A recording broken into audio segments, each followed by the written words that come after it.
에스라 10장 1절에서 4절까지 말씀 제가 한 절, 여러분들 한 절 교독하고 마지막 절 함께 읽겠습니다.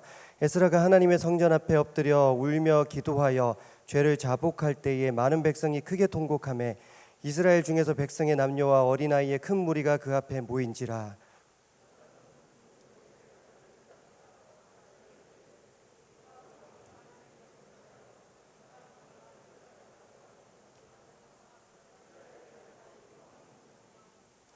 곧 내 주의 교훈을 따르며 우리의 하나님의 명령을 떨며 준행하는 자들의 가르침을 따라 이 모든 아내와 그들의 소생을 다 내보내기로 우리 하나님과 언약을 세우고 율법대로 행할 것이라.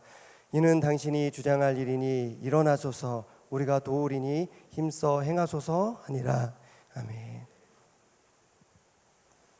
이제 이 본문의 말씀으로 돌려보내는 길이라는 제목으로 말씀을 전하고 함께 은혜를 나누고자 합니다. 지난주 뉴송 때 제가 에스라 1장 본문으로 말씀을 전했습니다. 혹시 기억하시나요? 에스라 1장 본문으로 말씀을 전했습니다. 그리고 오늘은 원래 전혀 다른 본문으로 말씀을 전할 계획을 갖고 있었는데 그 말씀을 잠시 덮어두고 다른 말씀을 준비해서 이어서 오늘 에스라 10장 말씀을 에스라 1장 이후의 상황을 살펴보면서 함께 은혜를 나누고자 합니다. 지난주 뉴송 예배에 참석하지 못했거나 참석하셨음에도 불구하고 또 잊으신 분들도 계실 것 같아서 간략하게 말씀을 드리자면, 이스라엘 백성들 남유다가 이제 망한 후에 70년 동안 바벨론에서 포로 생활을 하게 됩니다. 그 70년의 기간이 다 지난 후에 그들이 포로에서 해방됩니다. 페르시아 왕 바사라는 사람이 등장해서 그들을 포로에서 해방시켜주고, 단순히 포로에서 해방시켜 주는 것뿐만 아니라 고국으로 돌아가게 하고, 그리고 물질을 지원해서 성전을 지어라, 너희가 믿는 하나님을 섬겨라, 그렇게까지 허락을 해 주었습니다. 이런 상황이 우리에게 벌어진다면 정말 기쁜 소식일 것 같지만 막상 이 소식은 이스라엘 백성들에게, 유다 민족들에게 기쁜 소식만은 아니었습니다. 왜냐하면 바벨론에서 포로로 70년을 사는 동안 그들이 많은 것을 축적했고 또 누리고 직장도 있었고, 하여튼 생각보다는 잘 먹고 잘 살았기 때문입니다. 그래서 근심이 되었습니다. 직장도 있고 집도 있고 가족도 있고 다. 그런데 돌아가야 될 고국은 황폐한 땅입니다. 결국 돌아간 자보다 돌아가지 않은 사람이 더 많았다고 역사는 기록하고 있습니다. 그러나 소수의 사람들은 힘들지만 고국으로 돌아가는 길을 선택했어요. 중요한 포인트가 있습니다. 그들의 마음이 하나님께 뭘 받았다? 감동을 받은 사람들은 70년 동안 앉아있던 그 자리를 박차고 일어나서 고국으로 돌아갔고 성전을 건축하려고 출발하였다는 것입니다. 지난주 읽었던 말씀인데 에스라 1장 5절 말씀 오늘도 한 번 더 읽겠습니다. 1장 5절 말씀 시작. 이에 유다와 베냐민 족장들과 한번 띄워주시면 감사하겠습니다. 시작. 이에 유다와 베냐민 족장들과 제사장들과 레위 사람들과 그 마음이 하나님께 감동을 받고 올라가서 예루살렘의 여호와의 성전을 건축하고자 하는 자가 다 일어나니. 아멘. 제가 지금 5분도 안 걸려서 설교한 게 지난주 40분 설교 전부입니다. 소수의 사람들이지만 그 마음이 하나님께 감동을 받은 사람들은 그 자리에서 일어나서 고국으로 떠났다. 그 내용이 지난주 설교 내용입니다. 그토록 감동을 받아서 고국으로 돌아갔던 이 믿음 좋은 사람들, 그 이후로 잘 살았는지 오늘은 그걸 한번 살펴보도록 하겠습니다. 오늘 본문을 혹시 성경책으로 펼치고 계신 분들은 1장부터 한번 훑어보시기 바랍니다. 구절구절 다 보지 마시고 제목만 한번 살펴보셔도 되겠습니다. 에스라 1장에는 살펴보니까 바벨론 포로로 잡혀있던 유다 백성들이 고국으로 돌아가게 되었다는 내용이 나옵니다. 그리고 2장에 보니까 고국으로 돌아가게 된 그 백성들의 이름이 나열되어 있습니다. 또 넘겨서 3장으로 가보겠습니다. 3장에는 그들이 고국으로 돌아와서 각자 성읍에 잘 살다가, 지파별로 성읍이 다 있었을 거 아니에요. 각자 성읍에 잘 살다가 7째 달에 이르러 예루살렘에 다 모여서 비로소 첫 번째 번제, 우리로 말하면 첫 번째 예배가 되겠죠. 첫 예배를 드렸다는 것이, 출발해서 7개월 만에 첫 예배를 드렸다, 그런 내용이 기록되어 있습니다. 걸어서 왔겠죠. 바벨론에서. 그것만으로도 꽤 시간이 걸렸을 것이고 아무것도 없는 땅으로 돌아왔으니까 우선 급하게 살 집도 마련해야 됐고, 먹고 살아야 되니까 밭도 일궈야 됐고, 그러느라 시간이 제법 지나갔습니다. 그러나 7째 달부터는 흩어져 있던 그 민족들이 다 예루살렘으로 모여서 함께 예배를 드리기 시작했다, 그런 내용이 나옵니다. 물론 이게 여전히 아쉬운 상황이고 열악한 상황인 게 보여집니다. 에스라 3장 6절 말씀 한번 읽겠습니다. 에스라 3장 6절 말씀 시작. 7째 달 초하루부터 비로소 여호와께 번제를 드렸으나 그때의 여호와의 성전 지대는 미쳐 놓지 못한지라. 아멘. 예배를 드리기는 했어요. 그런데 예배당이 없는 상황입니다. 성전 지대라는 게 성전의 기초거든요. 공사를 시작조차 못했다는 것입니다. 그런데 일단 모여서 예배부터 시작했다는 것입니다. 3장 후반부부터는 성전 건축을 시작하게 되었다는 내용이 나오는데요, 성전 건축을 시작하기 전에 예배부터 시작했다는 것입니다. 요즘 우리는 이런 식으로 예배하지 않습니다. 예배 잘 드릴 수 있고 내가 은혜 받을 조건이 다 갖춰진 다음에 우리는 예배를 드립니다. 좋은 음향이 갖춰져야 되고, 좋은 사람들이 모여야 되고, 좋은 조명이 있어야 되고, 쾌적한 예배당이 있어야 되고, 겨울엔 난방이 잘 돼야 되고, 여름에는 에어컨이 잘 돼야 되고, 입지도 좋아야 되고, 그런 많은 교회들이 이런 조건을 갖추기 위해서 노력하고 있고, 많은 성도님들이 이런 교회를 찾아서 갑니다. 그 다음에는 그곳에서 드려지는 예배가 어떤지도 봅니다. 설교는 어떤지, 찬양은 어떤지, 예배 분위기는 어떤지 등등을 살피면서 내 마음에 맞는 예배를 고르고 또 고르죠. 그 이후에도 가장 중요한 것은 나의 상황입니다. 예배에 나를 맞추기보다는 내 상황이 더 우선입니다. 시간도 내 시간에 맞춰야 되고, 요일도 나한테 편해야 되고, 시기도 그렇습니다. 요즘 코로나 시기라서 현장 예배 많이들 못 오시잖아요. 그래서 코로나만 끝나면 갈게요. 이해합니다. 그런데 2년 동안 그렇게 말씀하고 계시면 그건 생각해 볼 문제입니다. 과연 코로나 때문에 교회에 못 나오고 계신 것 맞습니까? 제가 개척교회를 2년 동안 섬기면서 그 전에 섬기던 교회에서 온누리 교회 16주 과정 1:1 양육 과정을 도입해서 했기 때문에 제가 섬기던 개척교회에서도 그거를 했습니다. 그래서 5명으로 시작했을 때 10명이 딱 됐을 때 정교인 10명을 온누리 교회에서 10명을 보내주셔가지고 16주 동안 양육을 받았습니다. 정말 은혜로운 시간이었죠. 온누리 교회 장로님, 권사님, 집사님들께서 오셔가지고 전 교인을 그렇게 양육해 주셨습니다. 그리고 수료식을 앞두고 온누리 교회에서 계속 이제 코로나 상황이었으니까 줌으로도 양육을 하고 그랬을 거 아니에요. 온누리 교회에서 전체 담당자 되시는 장로님께서 교회를 한번 오셨어요. 저도 처음 만나는 것이고 교회도 처음 보는 것이고 수료증 들고 오셨어요. 그러면서 이런저런 한 2시간 동안 이런저런 얘기를 했는데 그때 놀라운 얘기를 듣게 됩니다. 온누리 교회도 큰 교회고 되게 좋은 교회잖아요. 그 교회도 코로나로 영향을 받고 온라인 예배, 중예배 드리고 있죠. 근데 설문조사를 정교인 대상으로 했대요. 코로나가 끝나면 다시 교회로 돌아와서 현장 예배를 드릴 거냐. 근데 정말 많은 사람들이 코로나가 끝나도 현장 예배를 굳이 드려야 될 필요성을 못 느끼겠다. 그냥 집에서 예배 드릴 수 있다. 그렇게 대답했다는 것이죠. 이런 상황입니다.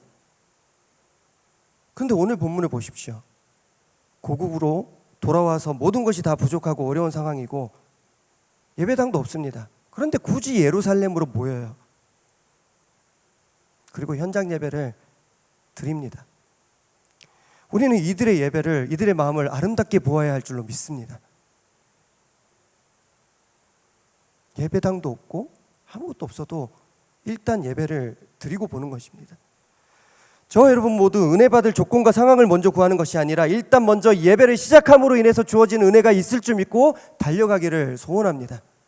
분명히 하나님께서 시작하면 거기에 합당한 열매를 맺게 하여 주실 줄 믿습니다. 물론 지금도 어쩔 수 없는 상황이 있죠. 그래서 앞으로도 온라인 예배 계속 해야 되고 우리는 어떻게 하면 여러분들이 이런 상황에서도 은혜 받을 수 있을까? 예배를 기획하고 준비해야 됩니다. 저희 역시 여러분들이 좀 더 은혜를 많이 받을 수 있도록 제가 잘 전할 수 있도록 노력할 겁니다. 그러나 내 마음에 맞는 예배의 조건이 다 갖춰지기 전에 일단 예배를 시작함으로써 주어지는 은혜가 있음을 여러분들 염두에 두시기를 부탁드립니다. 계속해서 에스라를 한번 전반적으로 살펴보겠습니다.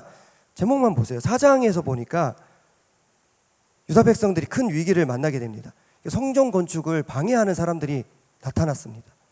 이 사람들이 지능적으로, 계획적으로, 그리고 세상 권력을 이용해서 정치적으로 성전 건축을, 교회를 방해합니다. 어려운 가운데서도 성전 건축이 그래도 진행되었더라면 참 좋았겠는데 안타깝게도 성전 건축이 중단됩니다. 에스라 4장 23절 24절 말씀입니다. 에스라 4장 23절 24절 말씀 제가 읽겠습니다. 아닥사스다 왕의 조소 초본이 르훔과 서기관 심세와 그의 동료 앞에서 낭독되매 그들이 예루살렘으로 급히 가서 유다 사람들을 보고 권력으로 억제하여 그 공사를 그치게 하니 이에 예루살렘에서 하나님의 성전 공사가 바사왕 다리오 제2년까지 중단되니라. 아멘. 그럼 이게 얼마나 힘이 빠지는 상황입니까? 분명히 하나님께서 응답을 주셨죠. 마음의 감동을 주셨습니다. 그래서 70년 동안 있던 그 자리를 박차고 일어나서 떠나왔습니다. 그렇다 하더라도, 그렇게 믿음 좋은 사람들이라 하더라도 실패와 멈춤의 시간은 고통스러운 것입니다. 하나님께서 분명히 응답 주셨는데, 말씀해 주셨는데 이게 무슨 상황이지? 유다 백성들 중에는 이런 상황에서 또 나쁘게만 말하는 사람들이 있었을 것입니다.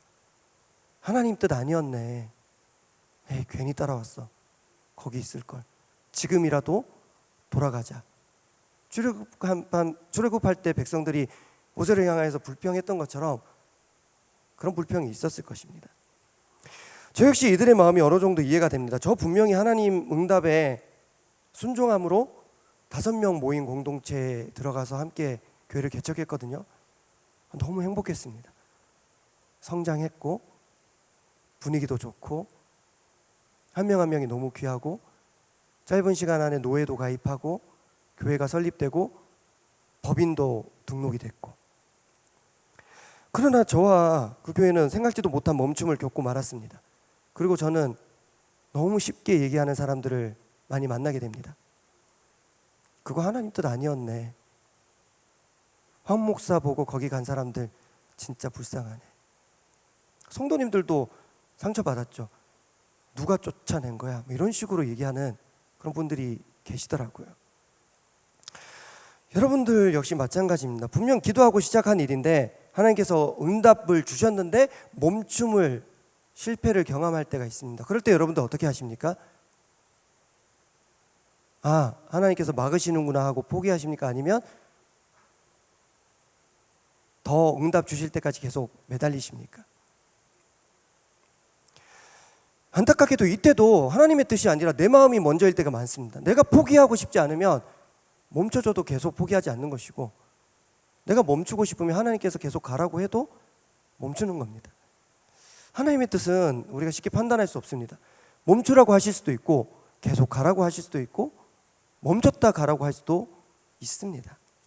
내 마음대로 하나님의 뜻을 판단하고 말하면 안 됩니다.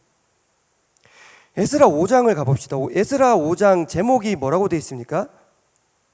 성전 건축을 다시 시작하다. 다시 시작하게 됩니다. 어떻게 다시 시작했을까? 에스라 5장 1절 2절 말씀인데요. 우리 에스라 5장 1절 2절 말씀 우리 함께 읽겠습니다. 시작. 선지자들 곧 선지자 학개와 이또의 손자 스가랴가 이스라엘의 하나님의 이름으로 유다와 예루살렘에 거주하는 유다 사람들에게 예언하였더니 이에 스알디엘의 아들 스룹바벨과 요사닥의 아들 예수아가 일어나 예루살렘에 있던 하나님의 성전을 다시 건축하기 시작하며 하나님의 선지자들이 함께 있어 그들을 돕더니. 아멘. 아까 우리가 에스라 4장 말미에 성전 건축이 중단된 이유를 함께 읽었습니다. 세상 권력 때문에 하나님의 성전 건축이 중단되었습니다. 4장 23절에 이렇게 기록되어 있습니다. 권력으로 억제하여 그 공사를 그치게 하니. 그리고 공사가 중단된 기간이 꽤 길었습니다. 그 사이에 왕이 바뀌었습니다. 근데 다시 성전 건축이 시작된 것은 하나님의 이름으로 선포된 스가랴의 말씀 때문에 다시 성전 건축이 시작되었습니다. 세상 권력 때문에 멈췄지만 다시 하나님의 말씀에 힘입어 성전 건축이 시작된 것입니다. 그 스가랴의 말씀을 듣고 백성들이 힘을 내어 나라에서 이제 허락을 한 것도 아닌데 또 다시 성전 건축을 시작을 합니다. 그리고 이때 방금 우리가 읽었던 말씀에는 어떤 표현이 있냐면 하나님의 선지자들이 그 백성들과 함께 있어서 그들을 도왔다, 그런 표현이 나옵니다. 그리고 또 보니까 5장 5절 말씀입니다. 5장 5절 말씀 제가 읽겠습니다. 이런 표현이 있습니다. 하나님이 유다 장로들을 돌보셨으므로 그들이 능히 공사를 막지 못하고 라는 표현이 있습니다. 하나님께서 유다 장로들, 백성들인데 특별히 지도자들을 도와주셨다는 것입니다. 그래서 막으려는 시도는 계속 있었지만 이제 그 이후로는 성전 공사를 막지 못했습니다. 사랑하는 여러분, 하나님께서 유다 백성들을 돌보셨던 것처럼 지금 우리 교회와 우리 공동체를 돌보아 주실 줄 믿습니다. 어쩔 수 없는 상황들이 계속 있고 오늘 본문의 상황과 같이 권력으로 억제해서 예배를 중단하고 교회가 비난받는 일들이 참 많이 있습니다. 그러나 스가랴의 입술을 통해 선포된 말씀으로 인해서 중단되었던 성전 건축이 다시 시작된 것처럼 저도 기도하고 기대합니다. 특별히 우리 교회를 위해 기도합니다. 담임 목사님, 스가랴같이 사용하여 주셔서 그 말씀을 통해서 우리 교회 많은 무너졌던, 멈춰졌던 사역들이 다시 회복되기를, 그때 성도님들이 함께 힘입어 일어서기를, 온 교육자들이 함께 마음 모아 백성들과 함께 있어서 도와주기를, 그리고 교회의 리더들을 하나님께서 돌보아 주시기를 기도합니다. 우리 그런 마음으로 함께 우리 주변에 있는 형제 자매들과 이렇게 인사하겠습니다. 하나님께서 돌보시기를 축복합니다. 하나님께서 돌보시기를 축복합니다. 하나님께서 돌보시기를 축복합니다. 비록 중간에 성전 공사가 중단되는 어려움이 있었지만 하나님의 이름으로 담대하게 선포된 스가랴의 말씀으로 인해서 성전 공사는 다시 시작됐고, 그 말씀에 반응한 백성들, 그리고 백성들 곁에서 도운 선지자들, 그리고 유다 장로들을 도와주셨던 하나님의 손길 때문에 이 성전은 무사히 완공될 수가 있었습니다. 자, 이제 그 6장 후반부에 성전 봉헌이라는 제목이 나옵니다. 그래서 이제 완전히 잘 공사가 끝났습니다. 시간이 흘러서 7장을 보시면 드디어 에스라라는 사람이 등장을 합니다. 우리가 읽는 게 에스라인데 에스라가 언제 처음 등장하냐? 7장에서 등장을 합니다. 1차 포로 귀환을 할 때 지도자가 스룹바벨이라는 사람이었습니다. 그래서 그 사람 이름을 따서 이번에 새롭게 재건된 성전 이름을 스룹바벨 성전이라고 합니다. 처음 성전이 지었었을 때 그걸 솔로몬 성전이라고 합니다. 그리고 바벨론 포로에서 돌아온 사람들이 새롭게 세운 성전을 스룹바벨 성전이라고 우리가 이름합니다. 그리고 예수님 시대 때 이방인이었던 헤롯이 유대인들의 마음을 얻기 위해서 크게 성전을 짓습니다. 그래서 그것을 헤롯 성전이라고 합니다. 그 총 3가지 성전이 나오는데 여기는 스룹바벨 성전이죠. 스룹바벨이 이끈 1차 포로 귀환 이후로 80년의 시간이 지납니다. 그리고 이때 페르시아의 왕은 아닥사스다라는 왕이 통치하고 있습니다. 그리고 그 80년이 지났을 때 2차 포로 귀환 명령이 떨어집니다. 그리고 이때 2차 포로 귀환 당시 백성들을 지도했던 지도자가 에스라였습니다. 상황이 이해가 되시죠? 에스라가 처음 1차 포로 귀환 때랑 이제 80년의 차이가 있는 것이죠. 근데 에스라가 어떤 사람이냐? 에스라 7장 6절 말씀입니다. 에스라 7장 6절 말씀 제가 읽겠습니다. 이 에스라가 바벨론에서 올라왔으니 그는 이스라엘의 하나님 여호와께서 주신 모세의 율법에 익숙한 학자로서 그의 하나님 여호와의 도우심을 입음으로 왕에게 구하는 것은 다 받는 자이더니. 아멘.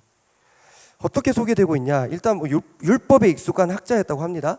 그리고 하나님 여호와의 도우심을 받는 사람이래요. 그게 너무 좋아 보입니다. 왕에게 구하는 것을 다 받을 정도로 왕에게 인정도 받고 있습니다. 하나님께도 인정받고 세상에서도 인정받고 성경 지식도 뛰어나고 대단한 사람입니다.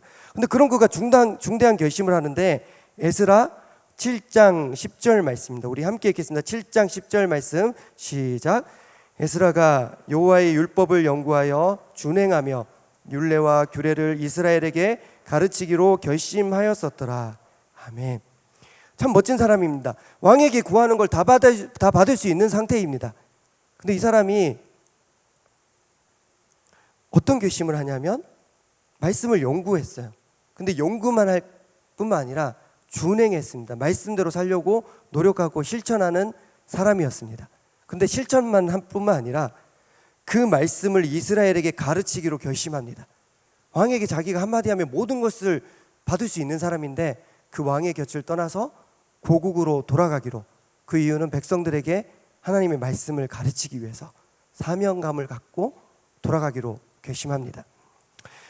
그렇게 큰 결심을 하고 많은 사람들이 이끌고 고국으로 돌아온 에스라인데 오늘 우리가 함께 읽은 10장 본문을 보니까 분위기가 심상치 않아요. 에스라 10장 1절 말씀입니다. 에스라 10장 1절 말씀 함께 읽겠습니다. 시작.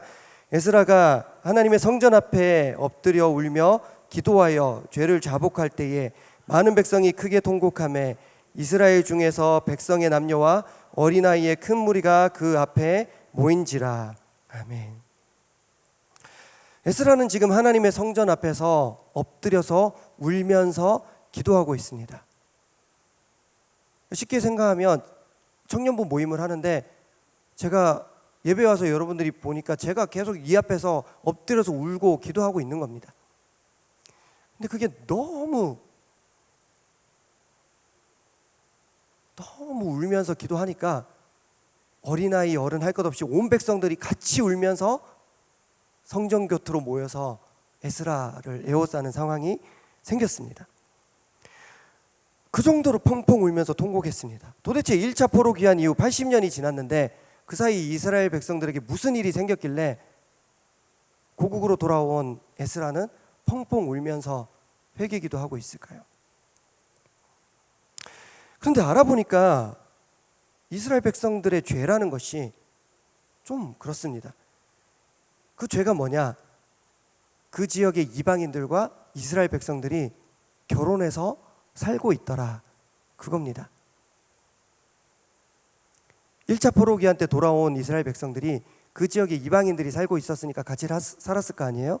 시간이 지나면서 이방인과 결혼한 백성들이 생겼다는 것입니다. 그리고 자녀를 낳은 사람도 있고. 이게 우리 생각에는 잘 이해가 되지 않습니다. 이 문제가 온 백성이 울면서 돌이켜야 될 문제입니까? 그러면 끼리끼리만 모여야지 하나님 뜻에 맞는 백성이 되는 것이고 배타적인 공동체가 되어야지만 하나님께서 기뻐하시는 겁니까? 룻기에 나오는 룻과 같은 사람은 모압 여인이잖아요. 그런데 하나님의 은혜로 예수님의 조상이 됩니다. 출애굽 당시 이스라엘 백성, 히브리 민족만 있었던 것이 아니라 여러 이방인들이 같이 있었습니다. 그때 갈렙도 이방인이었어요. 그나스 족속이었어요. 그렇지만 유다 백성, 유다 민족, 유다 지파의 지도자가 되었습니다. 그런데 에스라는 이방인과 아예 함께하지 말라고 합니다. 이미 결혼한 사람은 갈라서라. 자식이 있으면 자식까지도 내보내라. 단호하게 말합니다. 뭔가 사람이 세서 그런 것도 아닌 것 같습니다. 그렇게 말하고 본인도 힘들어서 펑펑 울고 있습니다. 저는 근데 이런 명령이 너무 지나친 것 같습니다. 과연 이런 태도가 하나님의 뜻이 맞나 생각합니다. 게다가 이 백성들이 어떤 사람입니까? 지난주 설교했던 것처럼 많은 것을 포기하고 고국으로 돌아온 사람들이고 그 사람들의 자녀들입니다. 그런데 에스라는 2차 포로 귀환 때 이제 막 온 사람입니다. 그동안 고생한 사람들에게 80년 동안 그 고국을 지키고 있던 사람들에게 이제 막 와가지고 날카로운 소리를 하고 있는 게 맞는 태도입니까? 여러분, 여러분들이 유다 백성 입장이라고 한번 생각해 보십시오. 이게 굉장히 서운한 문제입니다. 제가 80년 만에 돌아온 게 아니죠. 제가 한 6년 만에 돌아왔습니다. 그런데 돌아와서 제가 여러분들께 이렇게 얘기합니다. 뭐예요 이게, 예배 분위기가 왜 이렇게 떨어져요? 지금 너무 리얼하게 받아들이셔서 지금 순간 뭐 우리한테 지금 하는 얘기야 막 상상을 해보라는 겁니다. 왜 이렇게 예배 분위기가 축 처져 있어요? 왜 이렇게 예배 인원은 줄어들었어요? 도대체 지난 6년 동안 여러분들 뭐 하시는 거예요? 이렇게 제가 싸가지 없이 말하면 저는 확신합니다. 여러분들 저를 버리실 줄 믿습니다. 교회에서 세우시니까 1년 동안 내가 참을게. 근데 우리는 너를 인정하지 않을까. 이런 미움을 받을 수 있는 말을 에스라가 한 겁니다. 신기한 것은 이런 태도를 에스라가 보였는데 백성들의 반응이 너무 신기합니다. 여러분, 에스라 10장 2절 3절 말씀 오늘 본문으로 읽었는데 다시 한번 읽겠습니다. 10장 2절 3절 시작.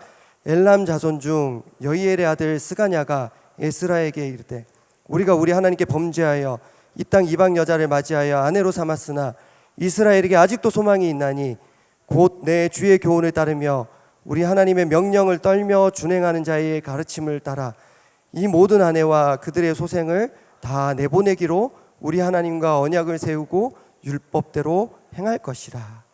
아멘. 놀랍게도 울고 있는 에스라 곁으로 백성들이 같이 울면서 따라와서 뭐라고 고백하냐면 우리가 범죄했습니다. 그러나 우리에게 소망이 있습니다. 왜냐하면 우리가 결심했습니다. 우리가 결혼한 이방 여자들, 남편들 돌려보내겠습니다. 그리고 자식이 있으면 그 자식도 내쫓겠습니다. 여러분, 이게 정말 쉬운 결단이 아닙니다. 지금 함께 살고 있는 사랑하는 아내와 자녀를 돌려보내겠다, 헤어지겠다, 그런 얘기입니다. 단순히 에스라가 명령했다고 그런 게 아니라 신앙 때문에 그들은 이런 결단을 백성들도 했던 것입니다.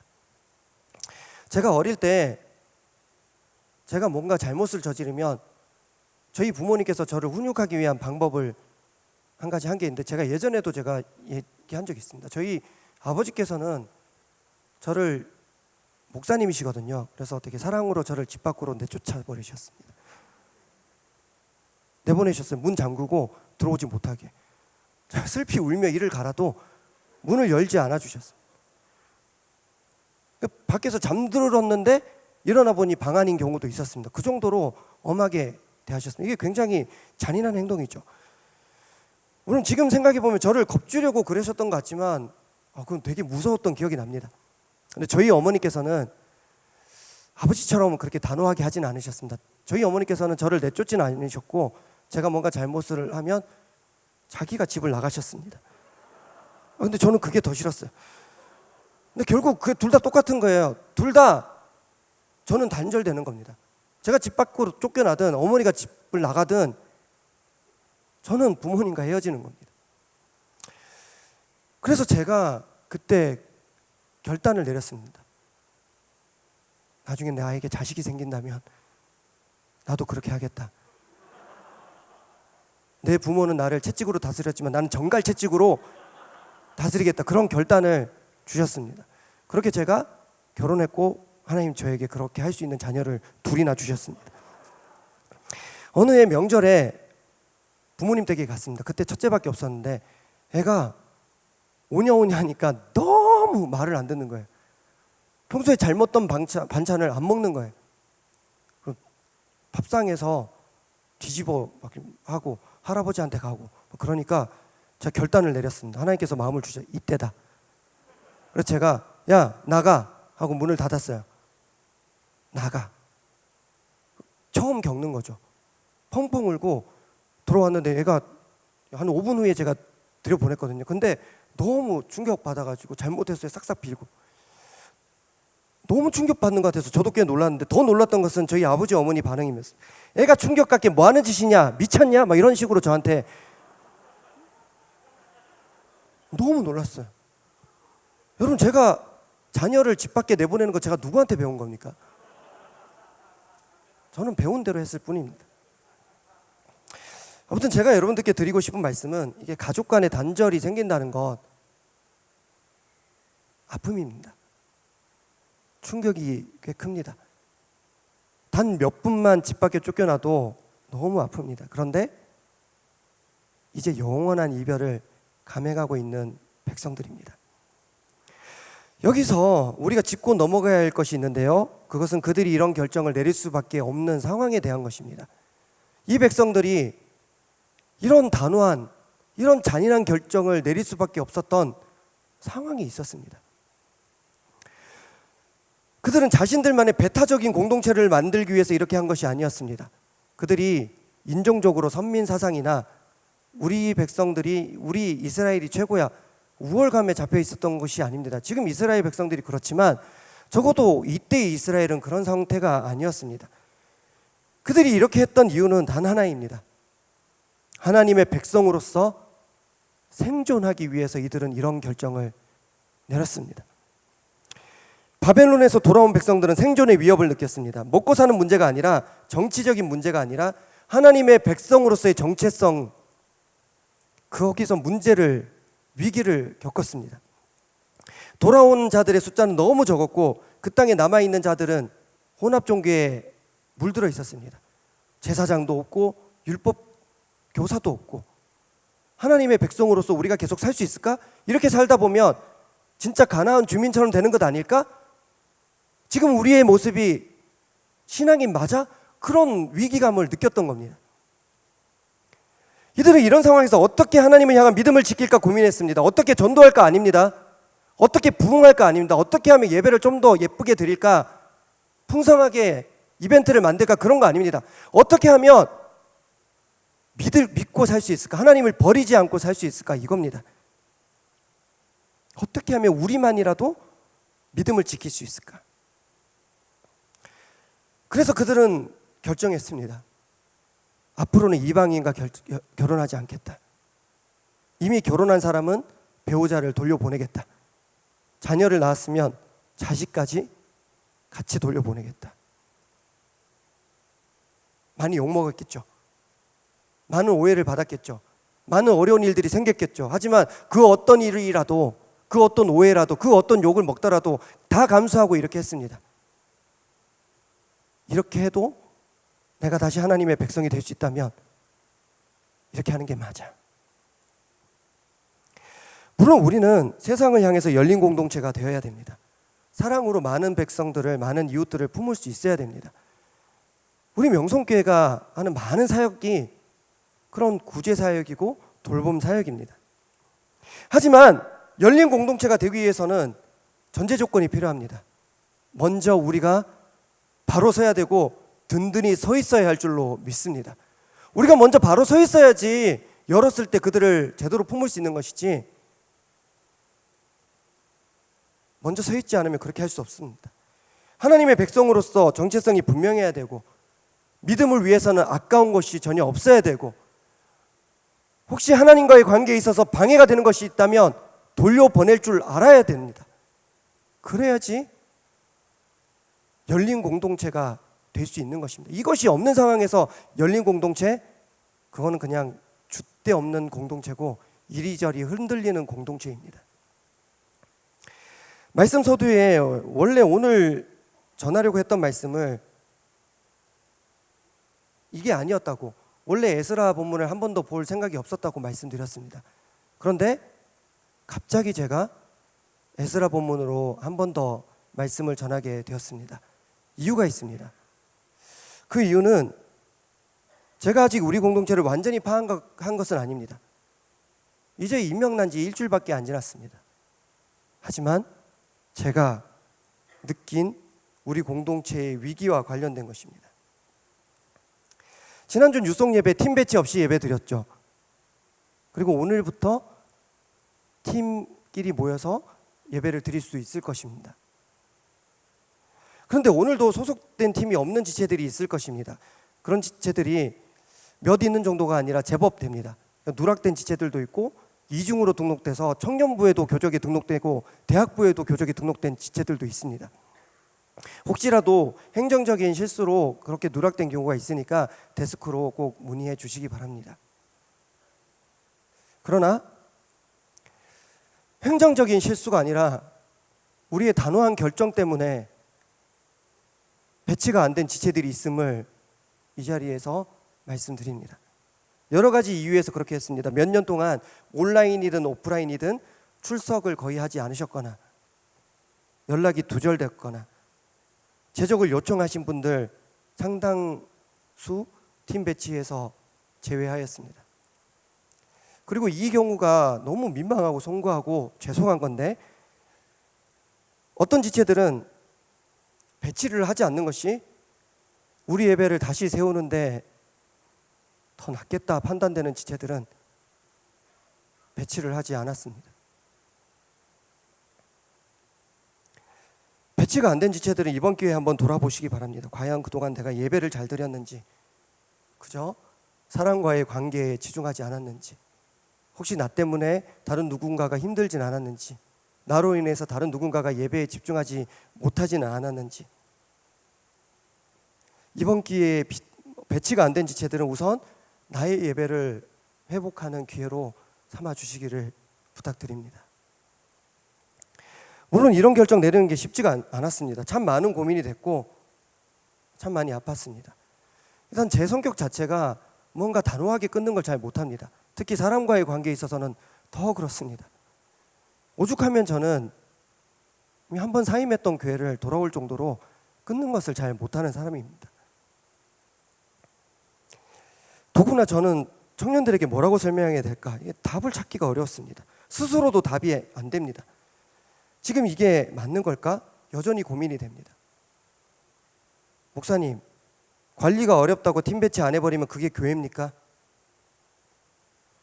관리되는 인원들로만 공동체 꾸려나가면 그런 배타적인 공동체가 되는 게 맞습니까? 하나님께서도 이걸 원하실까요? 스스로 질문해봐도 적절한 답을 제가 못 내놓겠더라고요. 제가 어릴 때 저희 집에 같이 살다가 시집 가신 고모님 세 분과 작은아버지는 장가를 가셨지만 이렇게 같이 살았습니다. 저희 아버지 동생분들이 계신데 그중에서 고모님 두 분이 장애가 있으십니다. 귀가 안 들려서 농아인이신데 귀가 안 들리기 때문에 말을 못 하십니다. 어린 시절 고모들과 어디 같이 다니면 너무 창피합니다. 귀가 안 들리는데 자기가 얘기하는 게 그렇게 시끄러운지 모르고 막 얘기를 하시는 거예요. 그러면 너무 창피했습니다. 더 서운했던 것은 자기 자식인데 저보다는 자기 여동생을 챙기는 저희 아버지가 너무 서운했습니다. 늘 말씀하셨습니다. 대사가 너네 고모는 그래도 약한 사람이잖아. 방금 전에 고모가 저희 아버지 몰래 나 때렸거든요. 나보다 센 것 같은데 약하지 않은데. 하지만 자라면서 몸소 느꼈습니다. 조금 더 건강한 사람이 조금 더 건강하지 못한 사람을 돌보는 게 맞는 것이다. 저는 그게 맞다고 봅니다. 그래서 지금도 나름대로는 어딜 가서든 나눔을 하려고 하고 돌봄을 하려고 노력을 합니다. 그러나 제가 볼 때 지금 우리 공동체는 누군가를 돌보기 위한 노력도 중요하지만 어떻게 하면 나 하나만이라도 하나님 제대로 믿고 온전히 다시 예배에 집중하고 하나님 만날 수 있을까? 그게 더 시급한 문제인 것 같습니다. 물론 하나님께서는 우리에게 객고와 과부를 살피라고 하셨습니다. 우리는 언제든지 그 돌봄의 사역을 해야 합니다. 그러나 돌봄이 먼저입니까? 예배가 먼저입니까? 저는 예배가 먼저인 줄 믿습니다.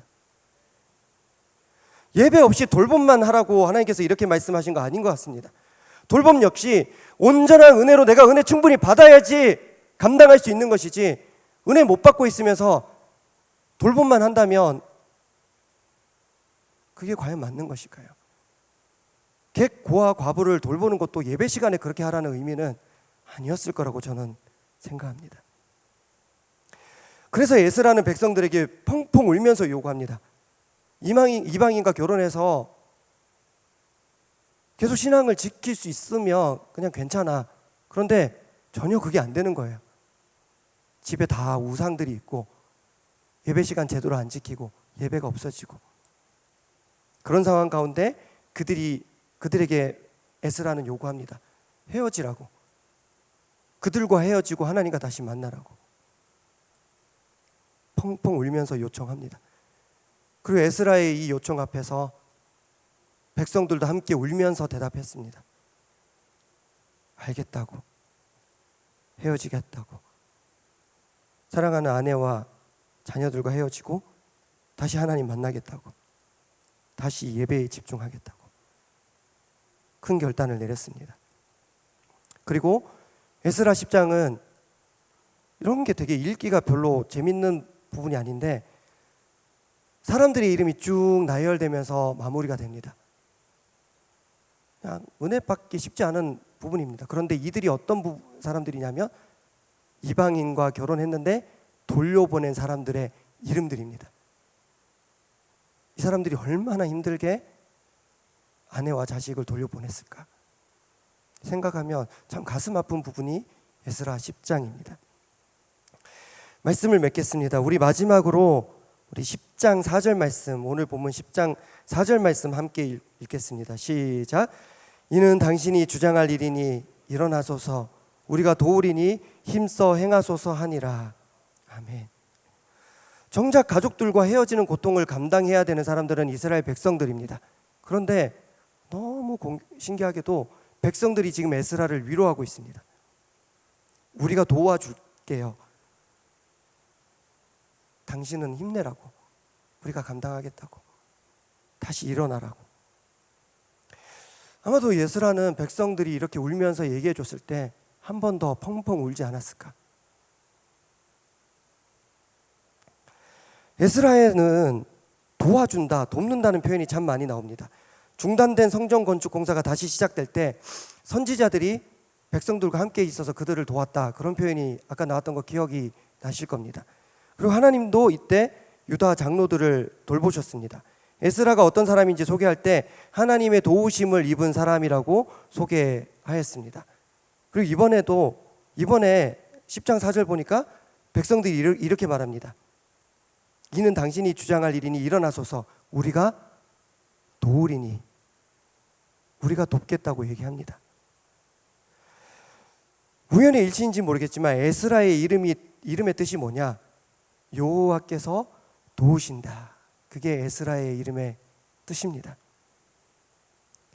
우리 공동체가 예배를 바로 세움에 있어서, 우리가 예배자로 바로 섬에 있어서 하나님의 도우심이 지금 바로 필요합니다. 부탁드립니다. 여러분들도 백성들이 에스라를 마음을 모아서 도와주셨던 것처럼 이해해 주시고 도와주시기를 부탁드립니다. 우리의 단절과 돌려보냄으로 인해서 비록 아픔이 있을 것입니다. 그러나 이 시간을 통해서 다시 예배가 회복될 줄 믿습니다. 그리고 좀 더 주님을 알아가는 시간이 될 줄로 믿습니다. 우리 기대하는 마음으로, 간절한 마음으로 함께 찬양하겠습니다.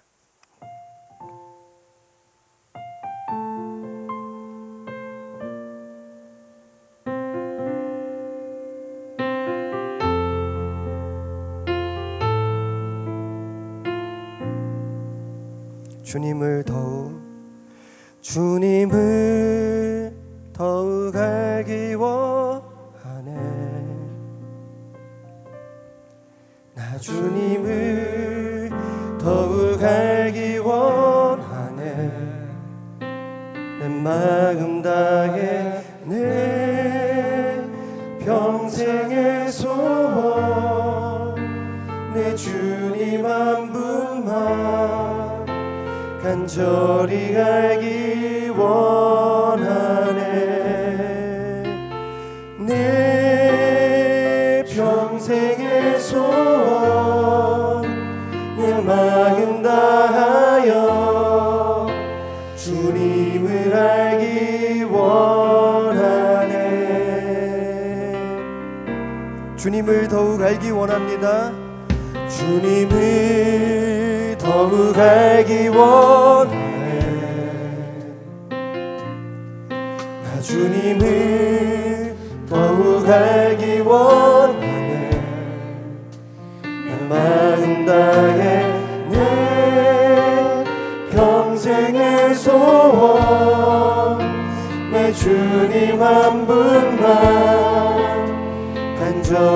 알기 원하네. 내 평생의 소원 내 마음 다하여 주님을 알기 원하. 주님의 사랑으로 나를 채워주소서. 주의 사랑으로 채우사 주님 알게 하소서. 나의 삶의 소망은 오직 하나. 무엇입니까? 주님 알기 원하네.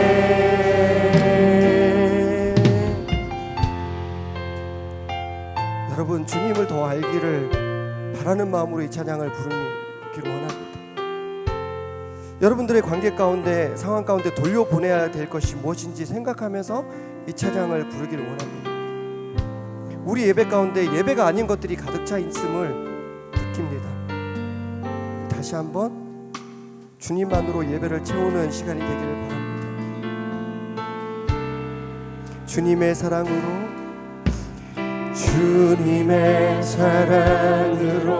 나를 채워주. 오직 주님만 바라보길 원합니다. 주의 사랑으로 채우사 주님 알게 하소서. 나의 삶의 소망은 오직 하나. 주님 알기 원하네. 주님을 더욱 알기 원. 우리가 주님과 더 깊어져야 할 줄로 믿습니다. 주님을 더욱 알기 원하네. 내 마음 다해 내 평생의 소원 내 주님 한 분만 간절히 알기 원하네. 내 평생의 소원 내 마음 다하여 주님을 알기 원. 내 평생의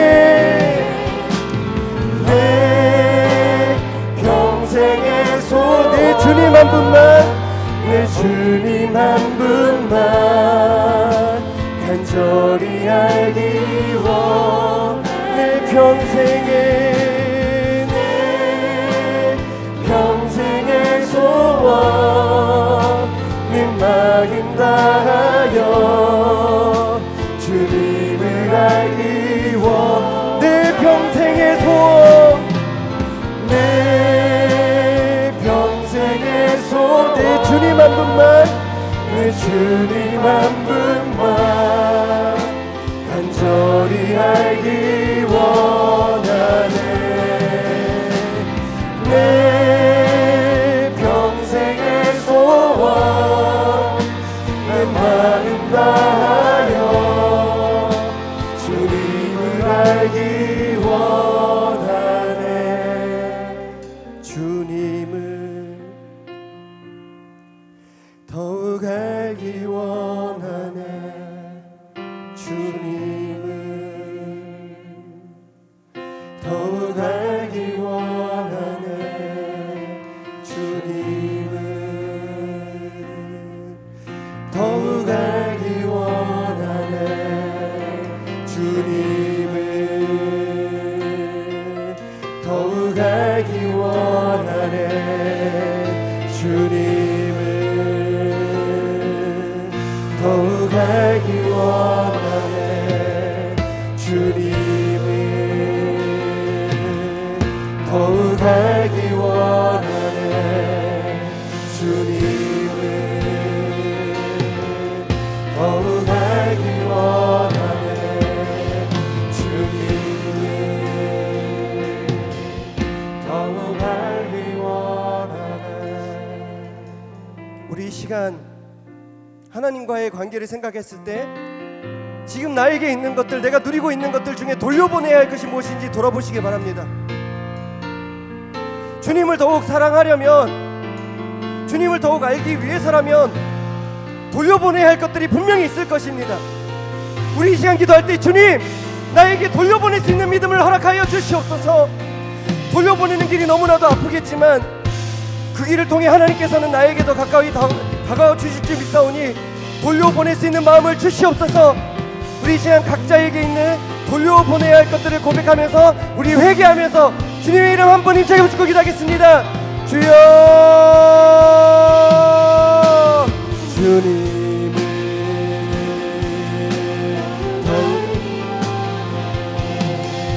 주님, 오 하나님,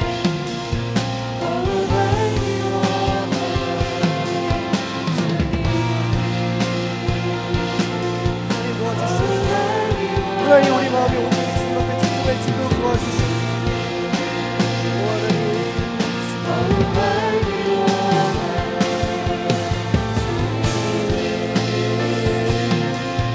우리가 예배 때 뭘 먼저 알아야 되겠습니까? 하나님, 우리가 뭐하러 예배를 드립니까? 뭐하러 우리가 교회를, 하나님 도와주시고 주여 도와주시옵소서. 이 시간을 통해서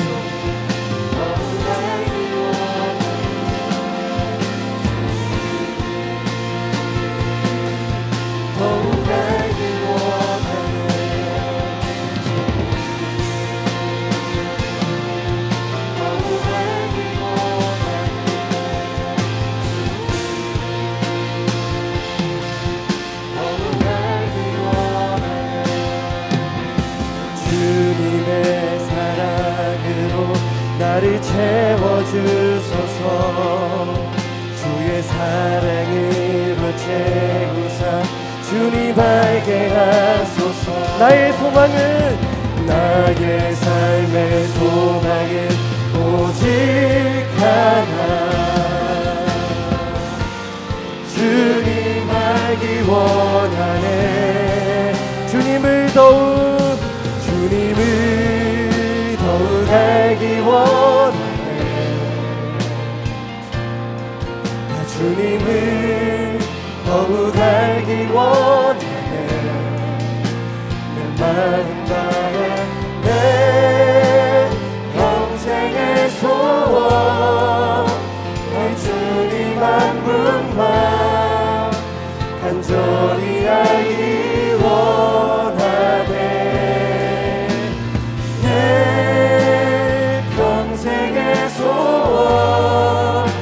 내 마음 다하여 주님을 알기 원해. 내 평생의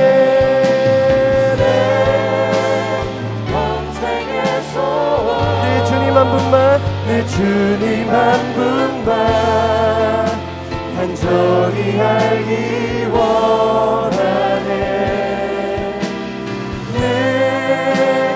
평생의 소원, 내 마음 다하여 주님을 알기 원하네. 이번에 배치가 되지 않은 지체들 중에는 저랑 개인적으로 아주 친한 지체들이 있습니다. 팀에 배치했을 때 전혀 팀에 나쁜 영향을 끼치지 않는 분들도 계십니다. 그죠? 우리 공동체가 정한 기준에 의해 어쩔 수 없이 배치가 안 된 부분들이 계십니다. 그래서 어떤 분들은 그냥 배치해드릴까 싶은 마음이 굴뚝 같습니다. 그 옛날 이스라엘 백성들이 헤어지고 돌려보낸 이방인 아내와 자녀들 중에는 분명히 하나님을 잘 믿는 이방인들도 있었을 것입니다. 이방의 우상을 섬기는 것이 아니라 하나님을 믿기로 결단하고 변화된 사람들도 있었을 것입니다. 그러나 그런 사람들도 이방인이라면 무조건 다 돌려보내야 했습니다. 목사가 이런 말해서 정말 미안한데 여러분, 부탁의 말씀을 드립니다. 배치가 안 된 지체들을 여러분들 안다면 개인적으로 잘 보살펴 주시기를 부탁드립니다. 삶 속에서 객과 고아와 가부를 살피는 마음으로 살펴주시기를 부탁드립니다. 그냥 예배만 따로 드리는 겁니다. 팀 모임만 드리는 겁니다. 일단 저부터도 예배당 오면 팀 배치 안 된 지체들부터 먼저 살피겠습니다. 우리 시간 팀 배치가 안 된 지체들을 위해서 기도하기를 원합니다. 그분들이 올 한해 너무 많이 아프지 않기를.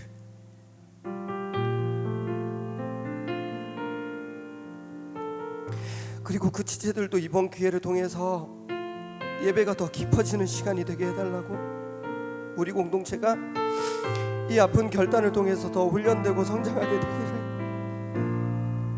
우리 시간 주님의 이름 한번 조용히 붙이고 기도하겠습니다. 주여,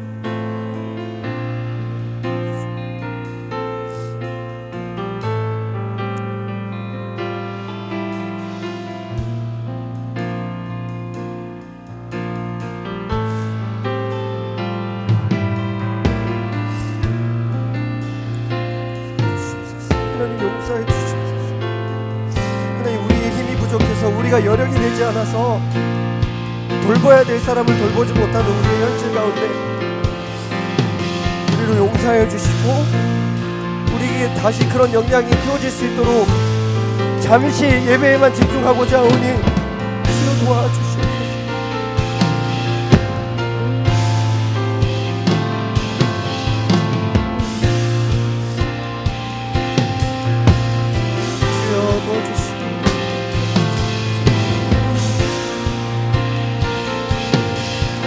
주여, 이 공동체를 붙들어 주시고 인도하여 주시옵소서.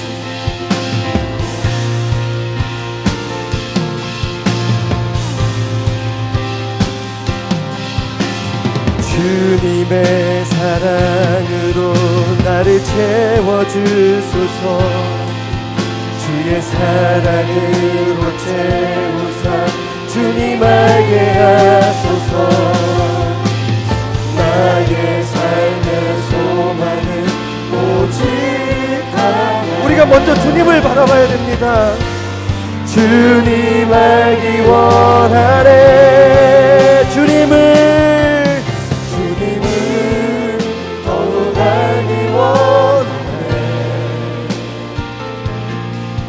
주님을 더욱 알기 원하네. 나 마음 다해 내 평생의 소원, 날 주님 한 분만 간절히 알기 원하네. 내 평생의 소원, 내 마음 다하여 주님을 알기 원하네. 내 평생의 소원, 내 주님 한 분만 간절히 알기 원하네. 내 평생의 소원, 내 마음 다하여 주님을 알기. 우리 마지막으로 내 평생의 소원, 내 주님 한 분만 간절히 알기 원하네. 내 평생의 소원, 내 마음 다하여 주님을 알기 원하네. 살아계신 하나님, 우리에게는 자부심이 있었습니다. 우리는 잘하고 있다고.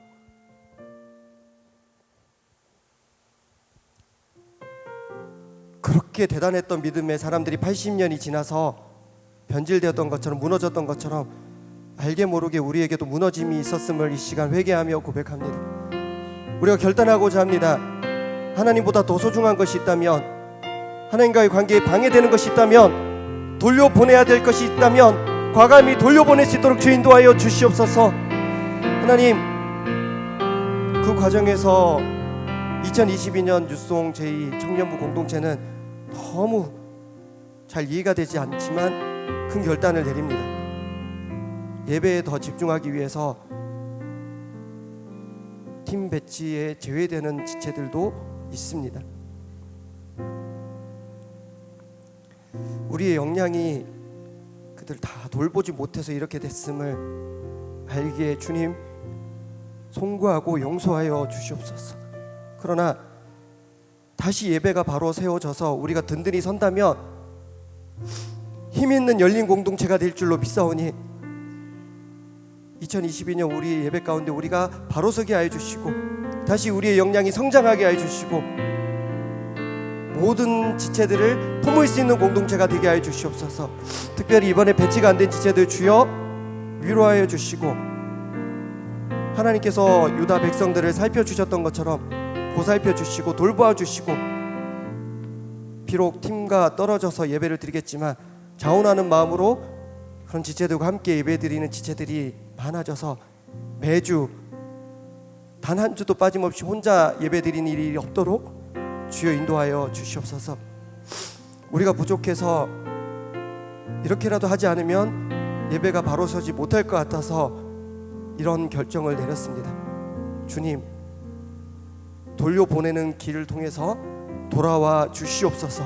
감사드리며 예수 그리스도의 이름으로 기도하옵나이다. 아멘. 네, 감사합니다. 잠시 내려가겠습니다. 네, 오늘부터 광고가 예배 전에 설교 전에 있는 게 아니라 설교 후에 하는 거라서 이제 좀 적응이 필요하시겠지만 그렇게 하도록 하겠습니다. 뉴송제이 오늘 세 가족은 없는데 지난달 12월부터 1월까지 그 소개되지 못한 등반자들이 있습니다. 제가 한 명 한 명 호명하면서 소개하겠습니다. 1교구 7팀 82기 김태승, 2교구 5팀 94기 이은솔, 2교구 2팀 98기 홍유나, 2교구 4팀 90기 신민경, 2교구 8팀 92기 장정희, 2교구 1팀 91기 지병률, 2교구 7팀 93기 백지은, 2교구 7팀 90기 박도림, 3교구 6팀 95기 박선영, 3교구 6팀 93기 최근영, 2교구 3팀 98기 강민혜, 3교구 1팀 88기 최수지, 3교구 4팀 97기 차효정, 3교구 6팀 94기 김남균, 3교구 8팀 93기 윤희선, 3교구 6팀 96기 홍예나, 3교구 2팀 89기 배명진. 우리 핸드폰을 켜서 우리 축복하도록 하겠습니다. 주 나의 하나님 여호와가 너희 가운데 함께 계시니 그는 구원을 베푸시 전능자시라. 그가 말미암아 기쁨을 이기지 못하시며 너를 잠잠히 사랑하시며 즐거이 불러 기뻐하리. 하나님 여호와가 너희 가운데 함께 하시니 그는 구원을 베푸시 전능자시라. 주의 축복 받을 너는 유송의 기쁨, 유송의 기쁨. 우리 축복하면서 박수하겠습니다. 어디에 계신지 모르겠지만 가까이 계신 분들은 더 기쁘게 축복해 주시기 바랍니다. 네, 오늘 오늘 결혼하는 커플이 아니라 다음 주에 결혼하는데 오늘 소개되는 결혼자 커플이 한 커플이 있습니다. 앞으로 나와 주시겠어요? 네. 청년부 김현철 형제, 김민정 자매 1월 20일 다음 주 토요일 오후 1시 명성교회 샬롬아트홀에서 예식을 합니다.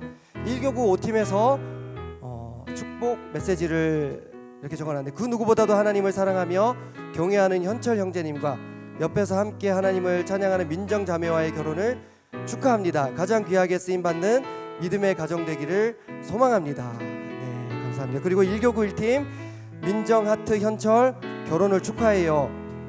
웃음. 하나님 의지하여 사망의 골짜기도 푸른 풀밭으로 함께 걸어가길, 주님 나라 위에 귀하게 쓰임받는 믿음의 가정 이루길 소망하며 축복합니다. 하트. 우리 함께 축복 찬양하겠습니다.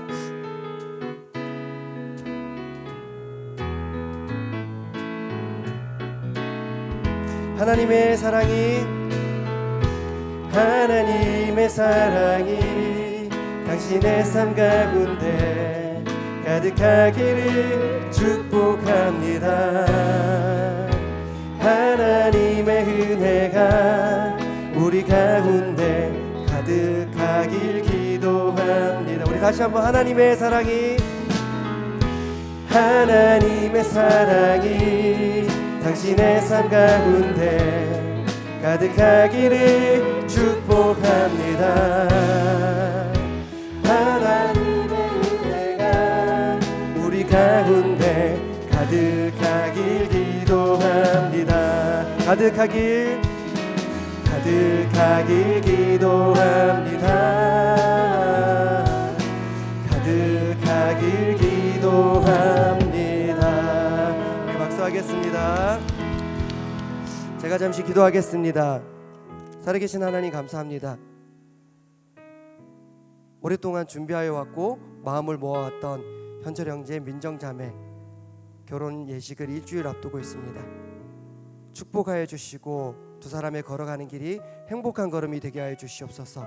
기쁨과 감사의 눈물 위에 다른 눈물은 흐르지 않도록 주님 붙들어 주시고, 양 가정으로부터 사랑받는 사위, 인정받는 며느리 될 수 있도록 인도하여 주시고, 무엇보다도 나의 부모보다 배우자의 부모를 더 아낄 줄 아는 넓은 마음도 허락하여 주시옵소서. 결혼 이후에도 하나님을 향한 사랑 잘 간직하여 교회를 지키며 신앙을 지켜갈 수 있는 두 사람 되게 하여 주시옵소서. 특별히 오늘 많은 등반자들이 있습니다. 소속된 팀에서, 등반한 팀에서 잘 적응하게 하여 주시고 올 한 해 최고의 한 해가 될 수 있도록 인도하여 주시옵소서. 감사드리며 예수 그리스도 이름으로 기도하옵나이다. 아멘. 우리 다시 한번 축복하는 마음으로 박수하겠습니다. 축하해요. 네, 광고 말씀 드리겠습니다. 2022년 새해 하나님의 은혜와 사랑이 교회와 가정에 충만하시기를 소망합니다. 뉴송 청년 부원들의 각 삶의 자리마다 기도와 감사로 깨어있어 하나님께 믿음으로 더 가까이 나아가시기 바랍니다. 올해 우리 교회에 표어를 주셨습니다. 혹시 외우시나요? 한번 해볼까요? 시작. 깨어있는 교회, 깨어있는 성도. 혹시 골로새서 4장 2절 말씀도 외우시나요? 해볼게요. 시작. 제가 하겠습니다. 네, 기도를 계속하고 기도의 감사함으로 깨어있으라. 깨어있는 것이 중요하지만 감사함으로 깨어있는 것이 중요합니다. 감사함으로 깨어있는 우리 공동체가 될 줄로 믿습니다. 네, 오늘부터 새로운 팀과 그룹으로 진행됩니다. 혹시 연락을 받지 못하셨거나 문의가 있으신 청년부원들께서는 2층 로비 데스크로 오시기 바랍니다. 오늘부터 예배 형식에 변화가 있는데, 형식이라기보다는 순서가 조금 바뀌었습니다. 설교 끝나고 광고가 있으니까 다음 주부터 여러분들 조금 일찍 찬양 시간 전에 오셔서 예배를 준비해 주시면 감사하겠습니다. 기도 카드 그리고 새벽기도 성경 읽기 카드 준비되어 있습니다. 여러분들 잘 참고하시고 활용하시기 바랍니다. 명성교회 스마트 헌금 안내가 있습니다. 잘 참고하시고 채널을 통해서도, 주보를 통해서도 소식을 받으셨을 테니까 여러분들 잘 보시고 또 헌금 생활도 힘써서 해주시기를 부탁드리겠습니다. 네, 다 일어나겠습니다.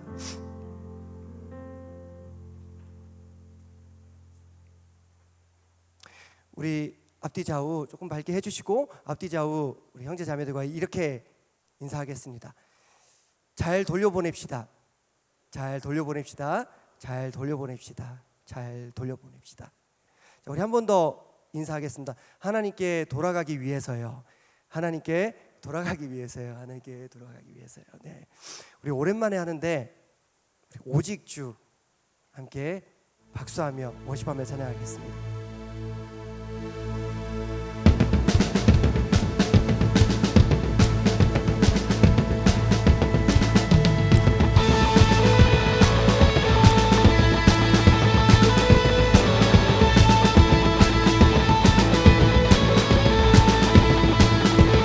내 모습 연약할 때, 내 모습 연약할 때 주 은혜 감사해. 연약한 나를 최고 세우시네. 헤이 오오오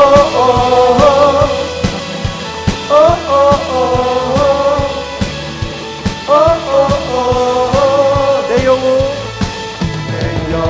충만하고 내 마음 감동해. 연약한 나를 최고로 세우시네.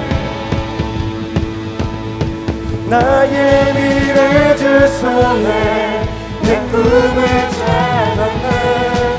주 없이 나의 삶에 네가 없네. 주님의 나라 주님의 나라 곧 오리라. 내 모든 것들이 내 이 세상 그 무엇보다 오직 주. 기억나시죠? 내 안에 계신 주의 빛 세상 보도록 약한 내 모습 사라져. 주 하나님 주 하나님 결박이 끄신 주. 빛 대신 주께 모든 것 외치네. 오직 주 내게 생명 주고 내 삶을 비추네. 세상 모든 영광들이 주님께. 다시 한번 주님의 나라 주님의 나라 곧 오리라. 내 모든 것들이 내 이 세상 그 무엇보다 오직 주. 지금 내 안에 계신 주의 빛 세상 보도록 약한 내 모습 사라져. 주 하나님 결박을 끄신 주. 빛 대신 주께 모든 것 외치네.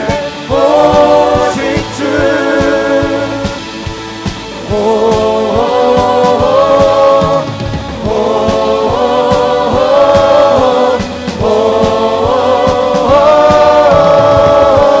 주님의 나라 주님의 나라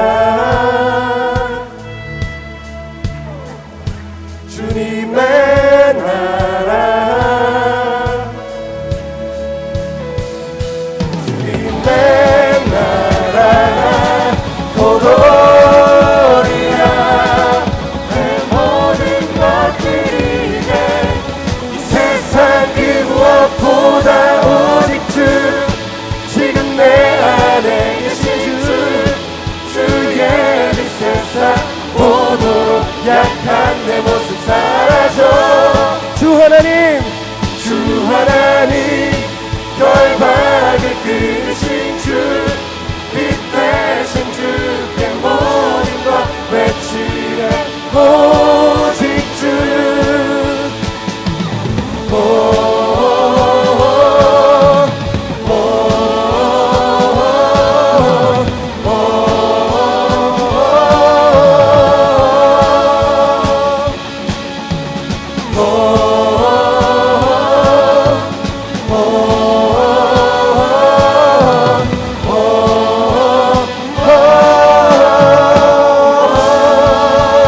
우리 오직 주님께 영광의 박수 올려드리겠습니다.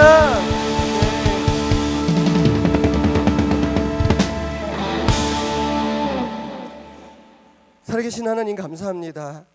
오늘도 우리가 이 자리에서 이 예배당에서 현장에서 각자의 자리에서 예배할 수 있는 것 하나님의 은혜임을 믿고 고백합니다. 우리의 예배가 좀 더 확실하게 회복되기를 원합니다. 예배에 방해가 되는 것들 돌려보낼 수 있는 용기를 허락하여 주시고, 안타깝게도 우리가 돌보지 못하는 이웃들을 개개인에게 마음을 허락하여 주셔서 한 사람도 빠짐없이 잘 살필 줄 아는 힘 있는 공동체가 될 수 있도록 성장시켜 주시옵소서. 내일 주일 더한 은혜를 받을 수 있도록 주님 인도하여 주시고, 우리 삶 가운데 약한 부분이 참 많지만 주님을 내 마음에 모실 때 우리의 약함이 다 사라질 줄 믿사오니 주여 함께하여 주시옵소서. 이제는 우리 주 예수 그리스도의 은혜와 하나님의 사랑과 성령님의 감화 감동 위로 함께하심이 주님과의 관계를 위해서 다른 어떤 것들을 돌려보내기로 결단하는 사랑하는 육송 제2청년부 공동체 머리 위에, 우리 명성교회 위에, 우리의 걸음걸음 위에 이제부터 영원히 함께 하시기를 간절히 축원하옵나이다. 아멘.